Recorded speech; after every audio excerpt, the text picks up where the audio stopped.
So a lot of people here, are you all working with PySpark? Raise your hands. Cool. Yeah, it's nice. So I will start with what is Pandas, but if you are working with Python, you probably already know this one. Then what is Arrow? This may be new, or maybe it's not new. Then a bit of how Spark works. I mean, we are in Spark Summit, so probably you all know this, but it's always good to remind how the pieces fit together, because when I explain how PySpark works, because maybe you don't know that one, it's useful. And then finally, I'll cover how Arrow is making PySpark way, way faster. So I'm Ruben, I am a mathematician. I work as a consultant for an advertising company, and I've been writing Python for something like 15 years. I mean, I don't know, NumPy didn't exist back then.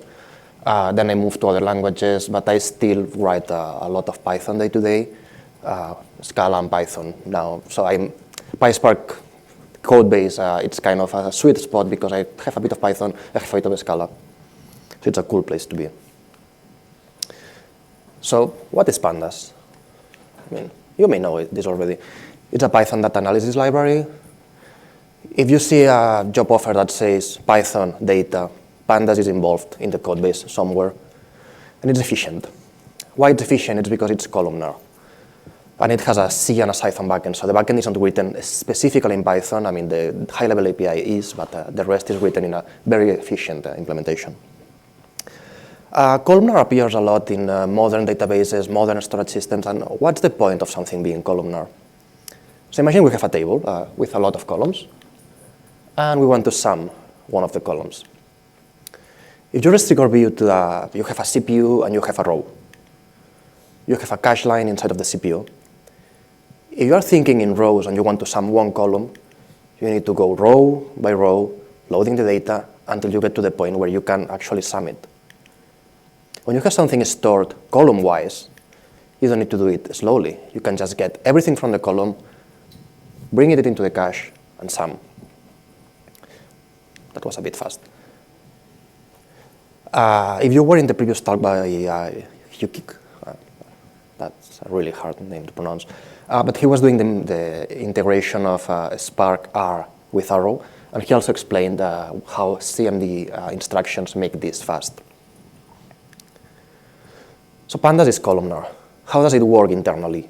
In a high level, because I don't want to get into the details because they are kind of complicated.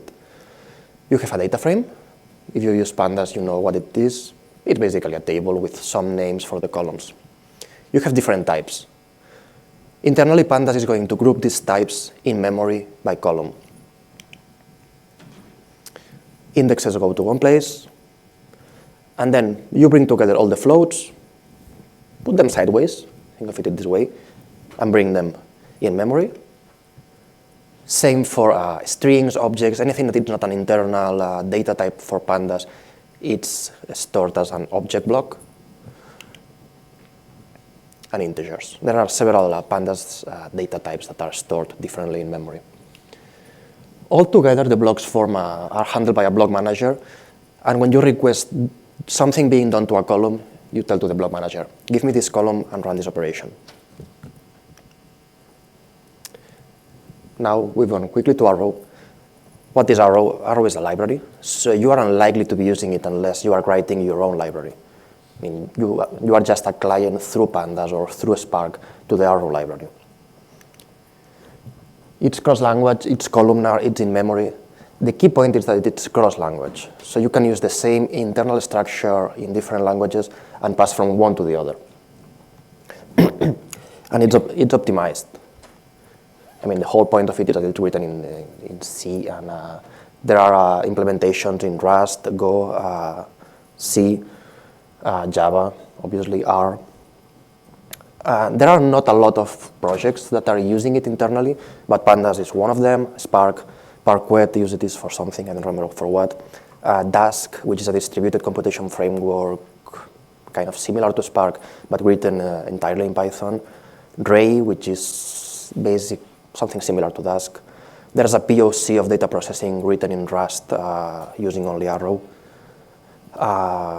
There's a connector from Java to Scala with Python that is still experimental, and it's using Arrow as well.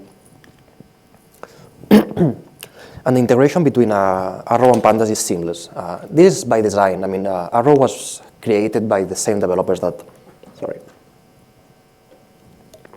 started Pandas.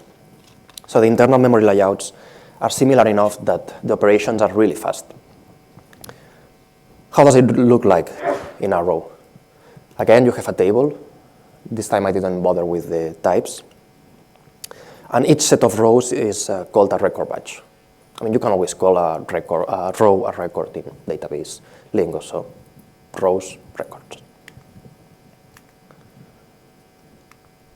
And you bring all the columns, put them sideways, add some metadata, and consider that a record batch. That's done for a certain number of rows, and this can be done in streaming. Basically, the metadata says, up to this point is this column, up to this point is that other column, and you can essentially skip the first if you only want the last one. So you can do it in streaming by just getting blocks of rows, one after the other. So at a high level, you can think of an Arrow table as a set of record batches. It's not exactly that internally. Internally, it's more complicated than this, but from a high level, this is good enough to understand how Arrow looks like. Well, Arrow loves Pandas. If you think about the structure, so we're using record batches in one side, so blocks of rows. On the other side, we have a block manager that is handling vertical blocks. They don't look exactly the same, but in the end, you can think of them as the same. You can convert an Arrow table into a Pandas data frame really easily. There's a method called toPandas. I mean, if you think of it that way, it's super easy. But internally, if you look at the implementation, it's like you get something from one side and swap it around. The idea is that if you squint like hard enough, these are just vertical things that have similar colors. That's more or less the idea. You can convert record batches to block managers, and you can convert block managers to record batches. Now for the what is Spark, we are in a Spark Summit, so you know this. I'll do this quicker than the previous one, which was quick enough. It's a distributed computation framework, it's open source, it's somewhat easy to use, and scaled horizontally and vertically. How does it work? You have a cluster manager that is going to give you computational resources. You have some kind of distributed storage. Can be Hadoop in general, UDFs in general. Your program is going to run in the driver, and the driver is going to request resources to the cluster manager to compute some task. So you have tasks, you request resources, and then some executors appear in the resources that you have been given. But this doesn't really tell us much about Spark. The important part that made Spark, it's the RDD. It's the ability to recompute things when they failed that before in MapReduce wasn't as easy. So here we have a happy RDD. And when you have an RDD, you have basically 5 properties or 5, if you check at the class level, you have 3 required methods that you need to provide for an RDD to be not abstract, basically. One is partitions. This is where the data is or how the data makes sense. This one is optional. It's the preferred locations. So when you have this data that you have here, this can be, I don't know, you have loaded a file or you have created something in memory. So it gets partitioned by each executor. Preferred locations is when you have some kind of sort or some operation that it's closer to the loaded data or the processed data. And basically it says where you can find it, because sometimes you want to compute something on a group. It's better if you do the computation in the machine that holds that group. You need a compute method. A compute method is going to bring partitions to other partitions after doing a computation for each partition. The new result of the computation, of compute, is a new RDD that has a computation being applied to the previous RDD. You have the dependencies. This is the key point of the RDD. when one of the partition disappears because the machine that was holding it disappears because of the internet being large, you can recompute only that partition because you can trace back through compute and the dependencies where this was coming from. So eventually you can go back to the first original data source and compute just only that until you make it to the lost machine. And dependencies, it's basically RDDs tracing back in time via compute until you go through some data source or data provider. And finally, you have a partitioner. Spark is going to do something sensible if you don't provide it. It needs to be a one-to-one method that can distribute the partitions across the different machines. So we go back to PySpark. I'll refer to PySpark as the Python API on top of Spark. Otherwise, I will say just Spark or Scala Spark. So PySpark is a Python API for the core of Spark, which is written in Scala, as you already know.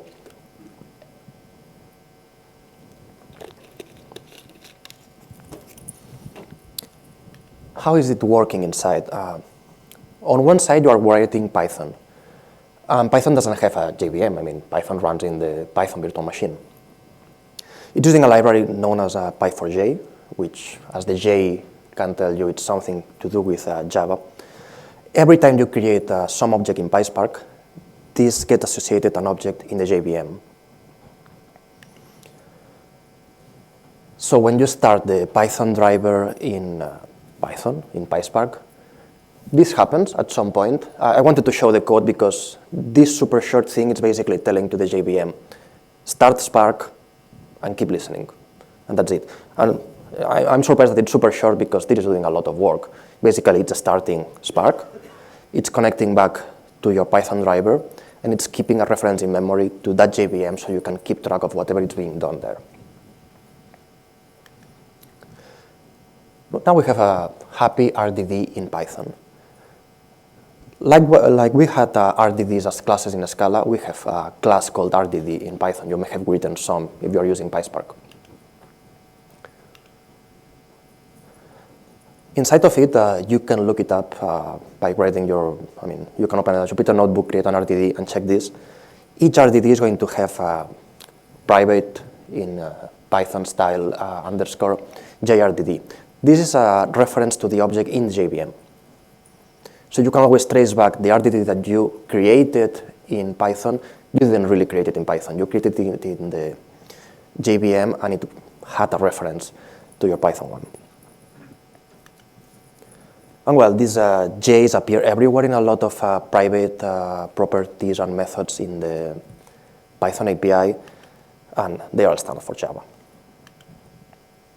I mean, I'm not a huge fan of JVM languages.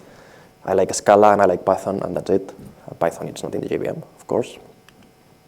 The connection between these two is through this gateway. This gateway object it gets created at the beginning, and it gets passed through every time you create a new RDD. I mean, it's the main connection that gets you back from Python to whatever is in Spark. In PySpark, there are two entry points to create this. So you create an RDD, that's easy. You just type blah, blah, blah, RDD, parallelize, or whatever. And then you have pipelined RDD. This one, it's kind of internal. So every time you want to map the partitions of an RDD in Python, a pipelined RDD is going to be created. And pipelined RDD is the one that is actually doing the work.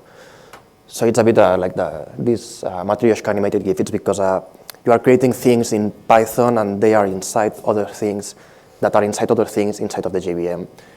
It gets a bit confusing. In the end, you have Python RDDs in the Scala side and pipelined RDDs in the Python side.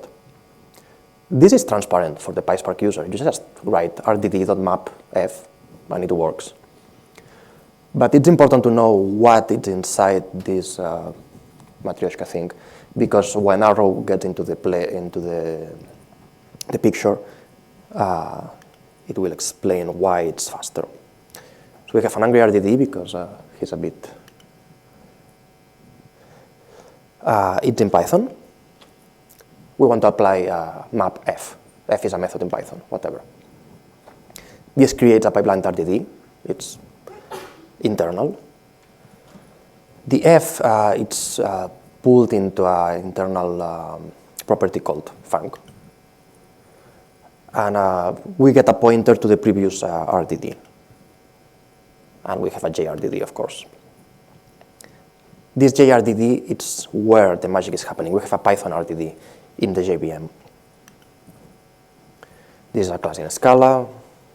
Obviously, it has some dependencies because all RDDs need to have a starting point. This dependency goes back to the RDD we had originally because we're going to map it with an F. It's in Python, whatever. It's still an RDD in Scala, so it needs to have dependencies. And we have a compute method because it needs to be there. The compute method needs to do something with F. Even if it's in Python, you need to compute it. It doesn't matter. It's where the magic is happening. I mean, in the end, all the complication is how do you compute something in the JVM that it's actually in Python? Well, you want to run something in the executors, and that's going to be done by something called Python runner. Python runner is going to start a worker. It basically creates a Python process and connects to via socket, sends through the socket a lot of the data. It makes the worker load all the libraries that you need. And I have drawings for this as well, because otherwise it makes no sense. We are in Scala this time. Python runner is inside of, it's created by compute, so as soon as you want to materialize the computation. This creates a Python worker in the executor, and data goes through a socket. So the F is being applied in the Python worker, and the data is being sent back to the JVM. As you can imagine, there's a lot of serialization going both ways. And as you can imagine, serializing is expensive, always.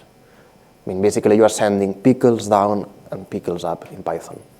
And pickling and unpicking is slow, very slow. So workers processes streams of data, connects back to the JVM, loads all the libraries. The libraries need to match the driver, deserialize the pickle things, and applies the function. And sends the output back. Yeah, the output back. This was covering RDDs, but I guess you are not using RDDs directly anymore. I'm not. I use data frames. I use data frames because then I can optimize well, I don't need to optimize it. I mean, Catalyst is going to optimize code for me.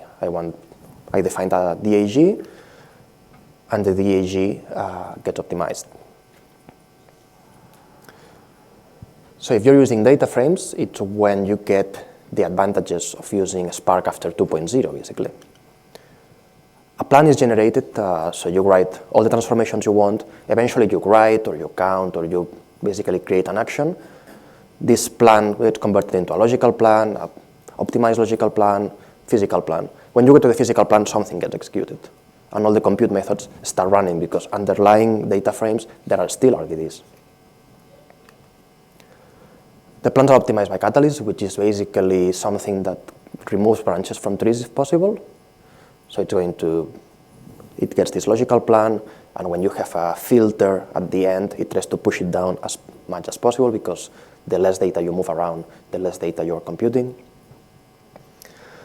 Now, depending on what you did in Python, Catalyst is going to choose either the Python UDF runner or the Python Arrow runner. That's the good one. The one that uses Arrow. The other one, it's the old version that was using all these pickling things. So you have UDF runner, serialize, deserialize, and send back. This is basically the same as the Python runner before. I mean, the only thing is that this is the data frame implementation that differs to the RDD implementation. But when you're using the Arrow one, I mean, we just change the names. We are sending record batches. So what? Internally, in the worker, we're converting that to Pandas. Remember, this is super fast because Arrow and Pandas look the same internally. We play F to the column. This is fast because it's columnar, so everything is kind of optimized for speed, and we send the data back. That's, again, kind of cheap because Arrow has a serializing format. So all this movement and the computation in the Python side are faster already. And it's like, well, yeah, but how much faster are these? According to the kind of official/unofficial benchmarks, you can get from 3x to 100x optimization just by changing a setting, which is enabling Arrow and using UDFs defined as Pandas, either scalar or group maps or group. Well, there are 4 that you can use. Basically take the advantage of what you can do in Pandas by converting to Arrow. And I want to show a couple of examples so you see what you can do and what speedups you get. Basic example is just 2 Pandas. Basically, if you do 2 Pandas in general, I mean, what I'm doing here is just creating a range, a data set with a power of 2 amount of data. So here it's 2 to the 20 with a random column and just converting it to Pandas. Converting to Pandas brings all the data to the driver. So it's always a kind of a bad idea, but sometimes you need to do something in Pandas and need to do it in the driver, and that's what you get. I'm just doing this. This is with Arrow disabled. And I want to compare how much faster it is when I just change that to enabled. That's the only thing you need to do if you want to take advantage of Arrow, aside from having a Spark at least 2.3 and PyArrow installed. Well, I timed this for different powers of 2. It was in my local machine with a local runner, so easiest benchmark possible. And this gets to 18 seconds. I couldn't do 23 or 24 because the driver was dying. And then I did the Arrow version.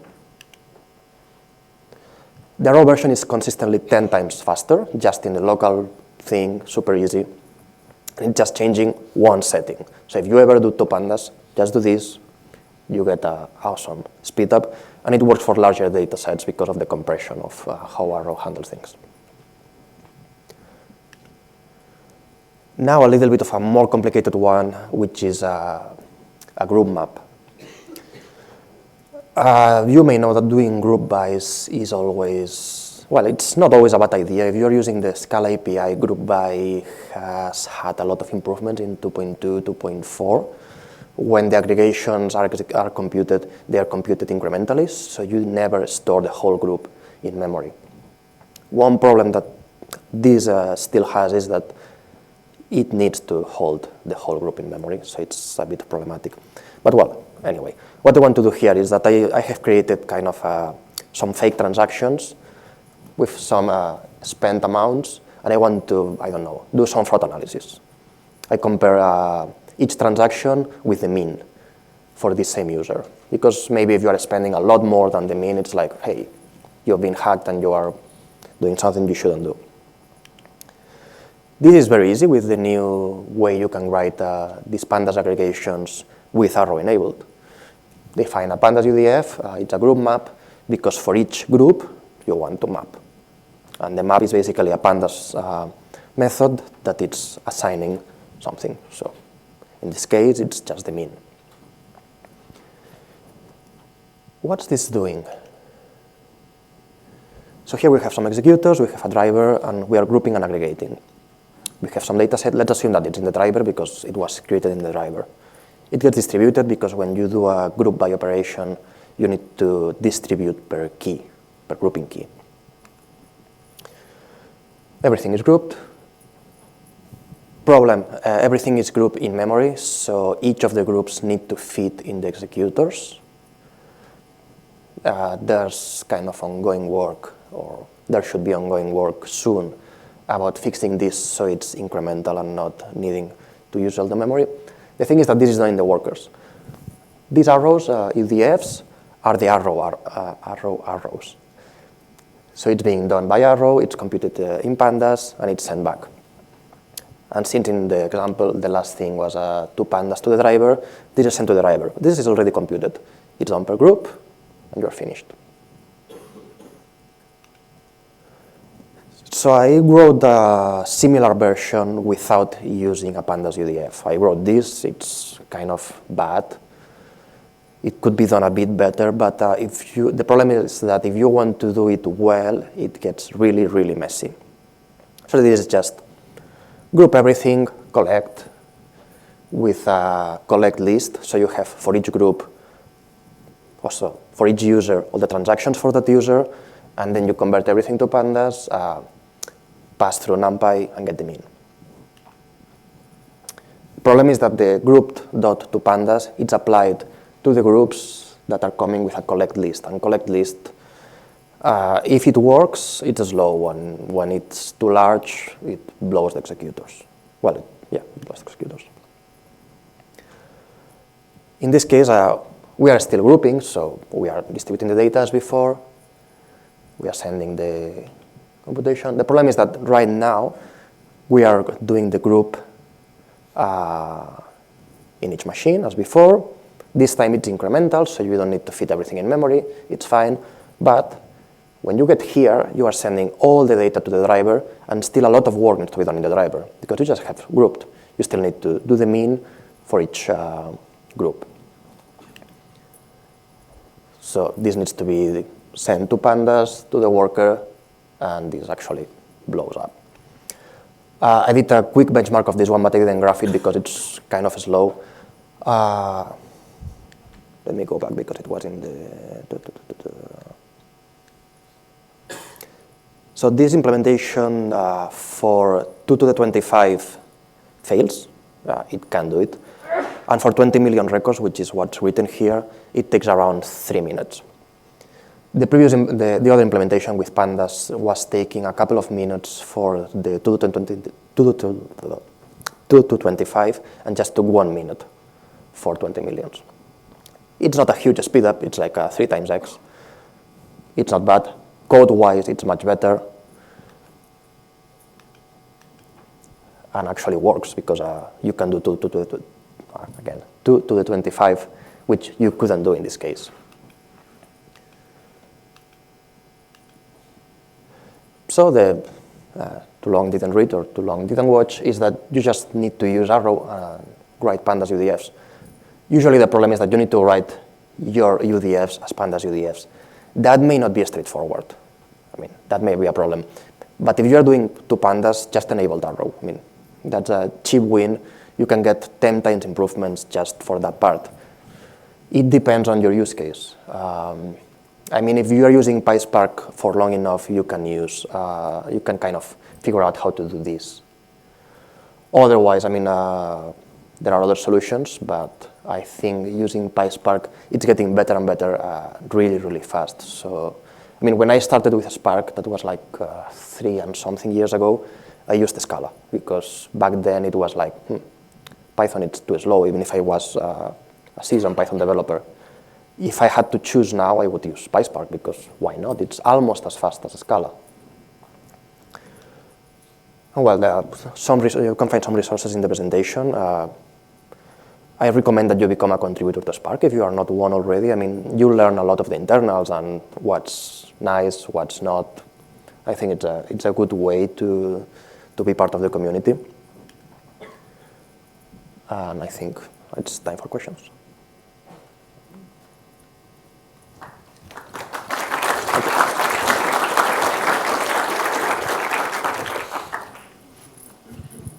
Hello, thank you so much for the session.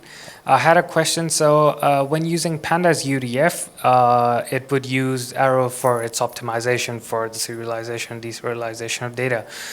But in the actual execution plan of a Spark job, is there any way to validate that it is actually using Apache Arrow? Because when you, for example, do a 2 pandas or create a Spark data frame from a Pandas data frame, it actually states in the execution plan that it's using Arrow eval Python, but not while in the Pandas UDF that I've seen. I don't remember for the Scalar one, but for the group map, that's a flat map group in Pandas.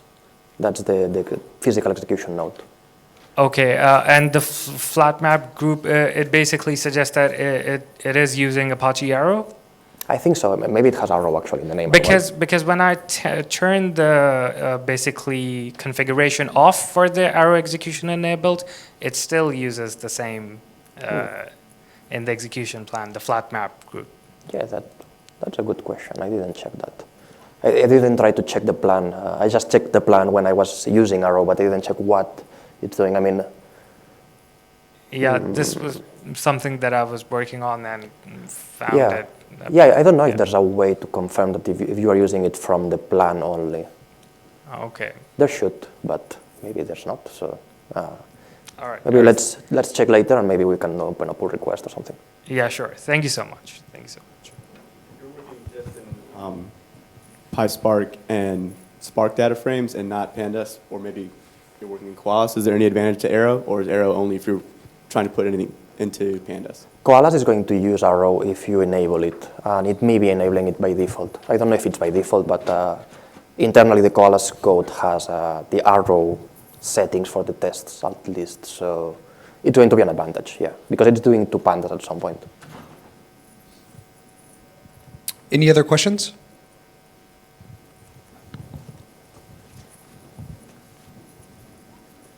Hi, thanks for the walkthrough to the basics of PySpark. It was very useful. One of the things we found using Panda UDFs, even enabling arrows, is the problem supporting complex data types as you move between Scala and Python even more. I know the current workaround is put everything in a JSON, serialize it as fast as possible. Do you have any updates or any clue on how that is moving in the Arrow? I've seen some Jira tickets for Spark 3 that maybe are working around that, but I haven't checked in a few months. So I'm not sure. But yeah, I mean, data types, I mean, Arrow data type has had a lot of Jira tickets on its own. So yeah, I mean, that's a problematic one.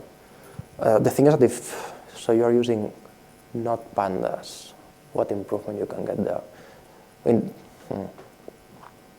I mean, if you are not using the Py part of Spark, it shouldn't affect you so much because it never gets into Python. So it's just in the Scala API, like if you were writing Scala.